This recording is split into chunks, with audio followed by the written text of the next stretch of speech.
Hey there, Georgie here with Ukraine Matters. One of the most frequent fallacies that I stumble upon when I'm reading about analysis of the situation in Ukraine is that because Russia has been doing so well in the last couple of years, then it will continue doing well in the upcoming years as well, so they can continue just waging war forever.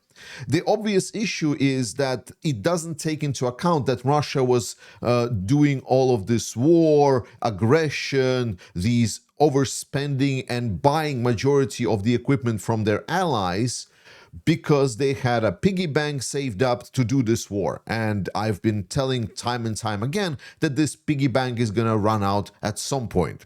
While it is the obvious part that without money they will have troubles supplementing their growing needs for the military, the more important thing is what impact it does on the Russian society.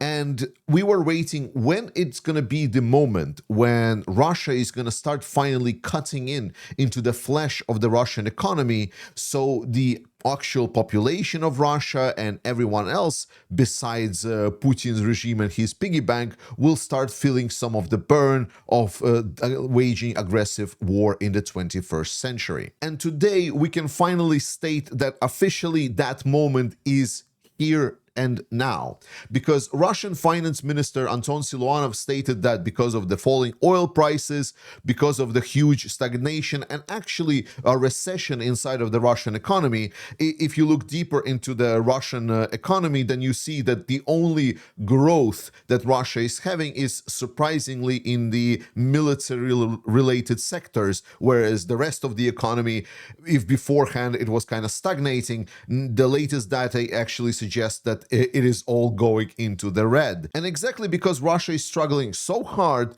we are hearing quotes like this coming out from the Russian Minister of Finance. Yes, we will have to be more modest in our desires to ensure greater returns on each budget ruble. To translate it from the political bullshit to the real talk, it says that we're out of money, that it means that we'll need to see what we can cut from our spending to try to make the ends meet as much as we can. And we're right now in the year of 2025. This is still a transitional year. This is a year where Russia still has sort of a fat, so to say, to cut, and it still has the ability to get some money from the National Wealth Fund that they were having. They are launching a big audit on what exactly they can cut right now on one side. On the other side, they are conducting machinations with the banks, forcing them to release more money. Like some people call it like a hidden emission. It's a big game of finance here where they're trying to hide and muddy the numbers that they have in their finance statements to show that their economy is performing better than it is. If you want to read in details what it is, because it's a long, convoluted topic, but if you are interested in this, I recommend you going on the Blue Sky and following Prune60.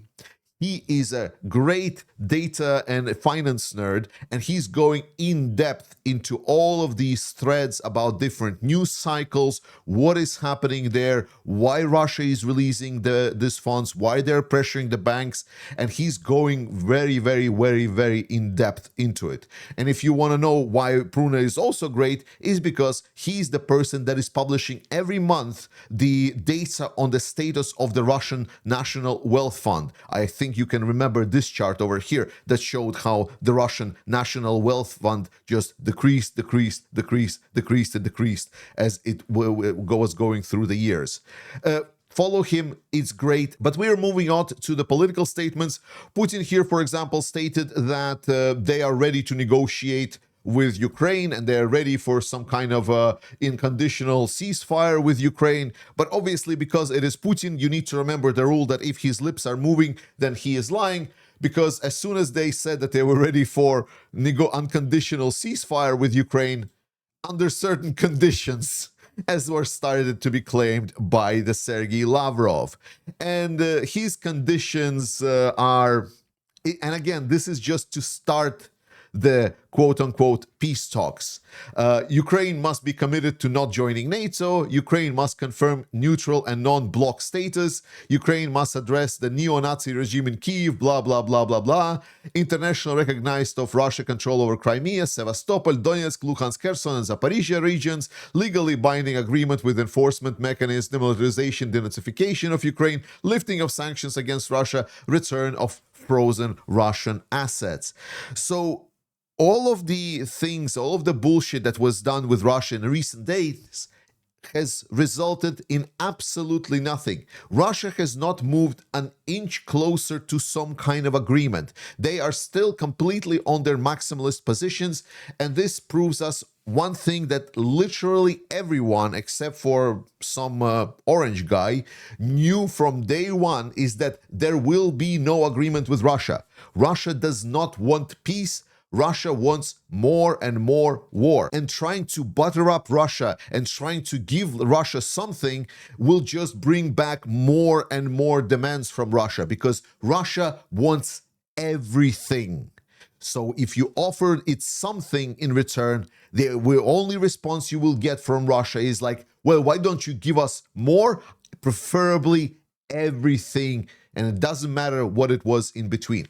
So when I hear people talking about like, well, Zelensky needs to do this, Zelensky needs to do that, Zelensky needs to abandon working with Trump, Zelensky needs to do this. Guys, I understand the knee-jerk reaction. I understand the reaction from myself. I can be more vocal than President of Ukraine, Zelensky. You can be more vocal. You can do whatever you want. You can send Trump to pack his bags and whatever. But what I want us all to have at the back of our mind is that Zelensky is a great diplomat. He has been able to navigate these waters with Russia throwing curveballs and trying to pressure Ukraine from both sides, the immense pressure.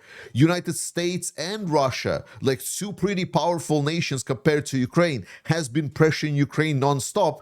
Yet Ukraine did not cave, and it will not cave, because Zelensky really understands what he stands for. So I will call on everyone to just have trust in Zelensky's diplomatic skills. We can be very mad at Trump or whatever else, at Russia and everything. That is fine. But Zelensky knows what to do. So let's put our trust in him for the future of Ukraine. He is not going to sell out Ukraine, because to do so, he already had every single opportunity provided, and he rejected them all.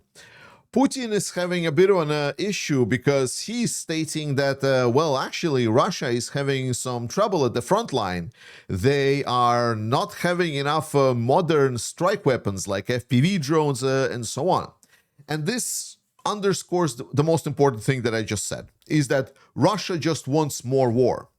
And this is very, very bad for the Russian economy.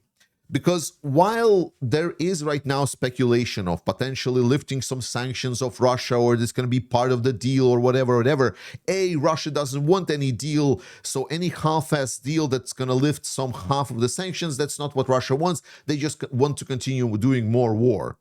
And secondly, despite the fact that the Russian economy is suffering and they are going to be cutting into meat, and the pain is finally going to come to the Russian population, Putin himself is claiming one message and one message only, which is more war. We need more spending on the Russian military, and lifting of no sanctions, ease up of nothing on the Russian oligarchs or whatever, is gonna help Russia long term. War is the biggest problem the Russian economy has. That is why the whole of the Russian economy is already in red, except for the military sectors that are being financed by the rest of it. Russia is killing everything else besides the military economy. And the longer this war goes on, and the longer Putin is in this mode that we're gonna fight, the more suffering and pain it will bring to the Russian population and people. And our hope obviously is that it's at some point it's going to be as a backlash to the Putin's regime. But Putin is trying to play more diplomatic games. He announced that they want to have a unilateral ceasefire on the 9th of May so they can conduct parade and do stuff. This is a sort of like a situation because Ukraine said that they are ready to do some kind of a ceasefire. So when Russia announced their ceasefire just recently, Ukraine said we're going to try to do ceasefire as well. That's why we saw some drop of the activity during that period. But there was no ceasefire. There was still insane casualties on both sides, to be honest, during those days. But Ukraine is parrying right now and stating was like, no. If you want a ceasefire, let's go for a full 30-day ceasefire with no restrictions. Essentially, the unconditional ceasefire that was supposedly proposed by the Trump's administration. So, as I say, Ukrainian diplomacy is really, really good. So they're able to very, very quickly parry all of these games that Russia is playing. But more importantly, we need to talk about the Russian Victory Day parade because this is fundamental for the Russian society. This stems from the USSR's Great Patriotic War victory against the Germans. It was a big war that demanded a lot of sacrifice. Now, there is no direct correlation from this event of the Second World War and what is happening right now in Russia. Russia has built a cult of this victory, the absolute parody of whatever this war was. Right now, there is no direct correlation to what exactly was happening in the events of this war to what Russia has built since then. Russia and their Victory Day celebration, it is an identity of the nation. So it is something that defines the current Russian society. You can attack it from multiple angles, and there is plenty to analyze, like from how psychotic it is to how comedic it is. But what's crucial for us to understand in all of these different angles is that for the Russians, for a lot of Russians in Russia, this is the lifeline of their existence. Russians live in pitiful conditions. They live in awful nation that oftentimes do not care about them. A lot of Russians don't have flowing water or flushing toilets in their cities. They live in barracks, the wooden barracks that were built in like 40s, 50s during the Stalin regime just to be like a temporary housing, yet that temporary housing became the current living standards for majority of Russians. So for many of them, this invented narrative is a salvation line. It says you personally live in pitiful conditions. You can never afford to be a decent human being. You are dirt. You exist for nothing. But we are great because at some point, sometime we did something great. And this is why they're using this narrative to specifically target people for the modern war or to do anything else that they want. They call them, we're the nation of the winners, despite the fact that they can barely get people to get out from their apartments and drinking vodka to do something relevant. No, they are using these narratives right now in Ukraine specifically. That is why the Nazi narrative in Ukraine, that is why the Nazi narrative in Europe, that is why the Nazi narrative everywhere else, because it directly connects to the only thing that makes large swaths of the Russian population feel just a little bit more human. But I don't want you to suddenly feel empathy and equalize saying, oh, feeling human equals good, because no, that is not what this narrative stands for. This narrative is actually a lot more inhumane. It is genocidal in its nature. It is supremacist and imperialist. Because if you look, for example, at the Wikipedia page or any monument to this event in the history of the Soviet Union and modern Russia, you will notice one very interesting thing, is that all of the dates state 1941 to 1945. Because for us, the Great Patriotic War of Russia is known as just World War II Eastern Front. So we are combining it as a part of the World War II. Yet for Russia, it is presented like USSR, and Russia, as a driver of USSR, did not participate in war in 1939 when it actually started.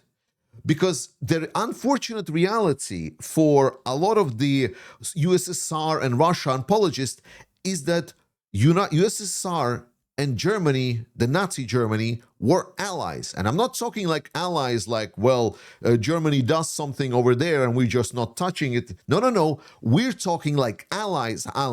We're talking about joint invasion of Poland. We're talking about having celebrations together and separating the lands of Europe between the Soviet Union and Germans.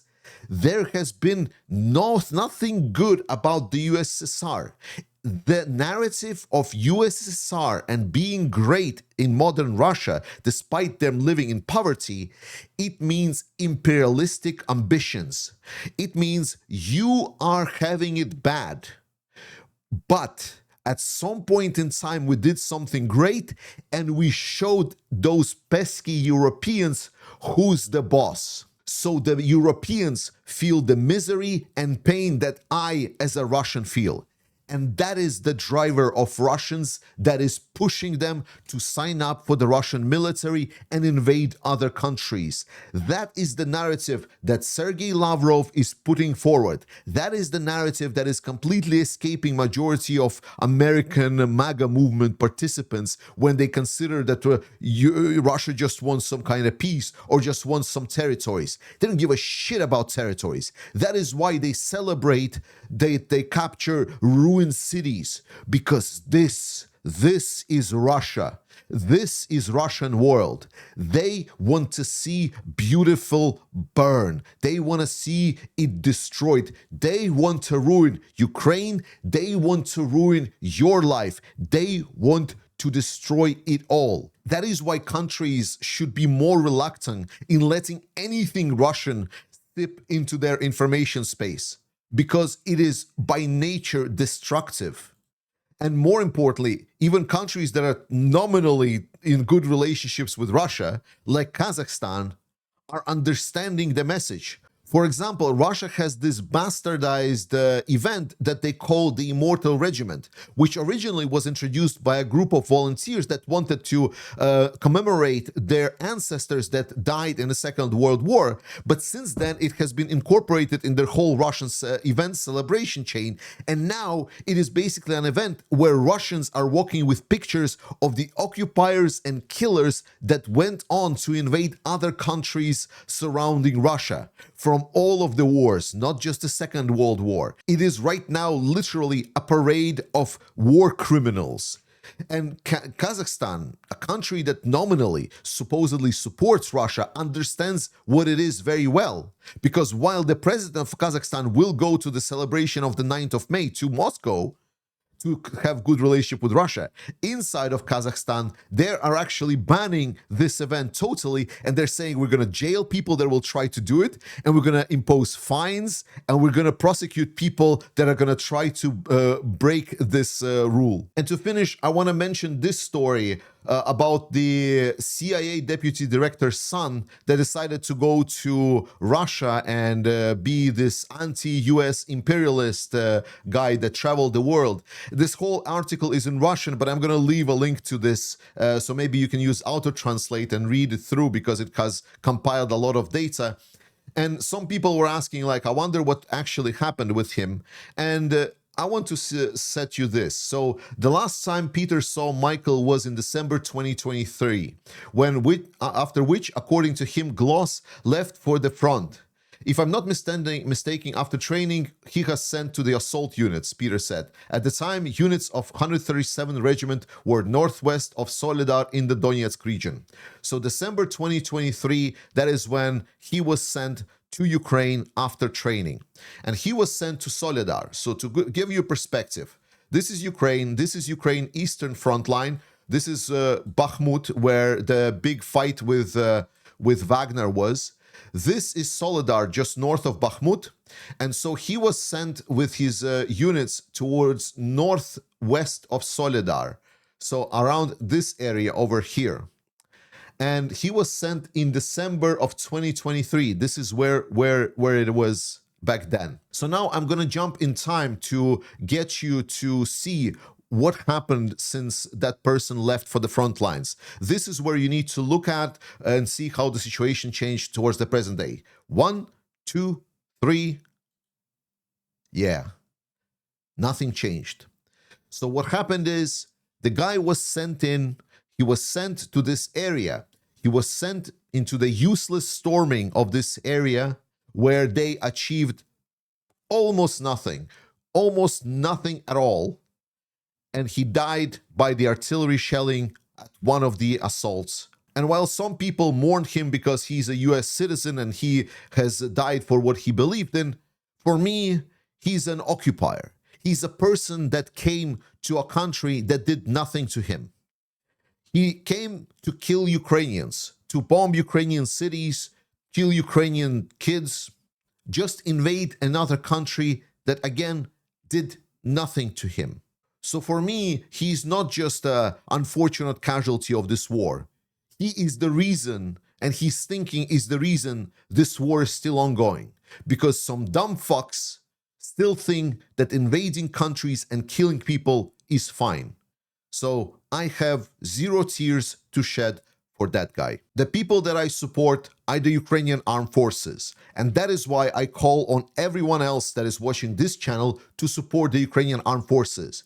Ukraine never asked to be invaded. They're trying to do their best against overwhelming odds, against Russia being supported by their allies, getting everything that they want, putting all of these ridiculous statements.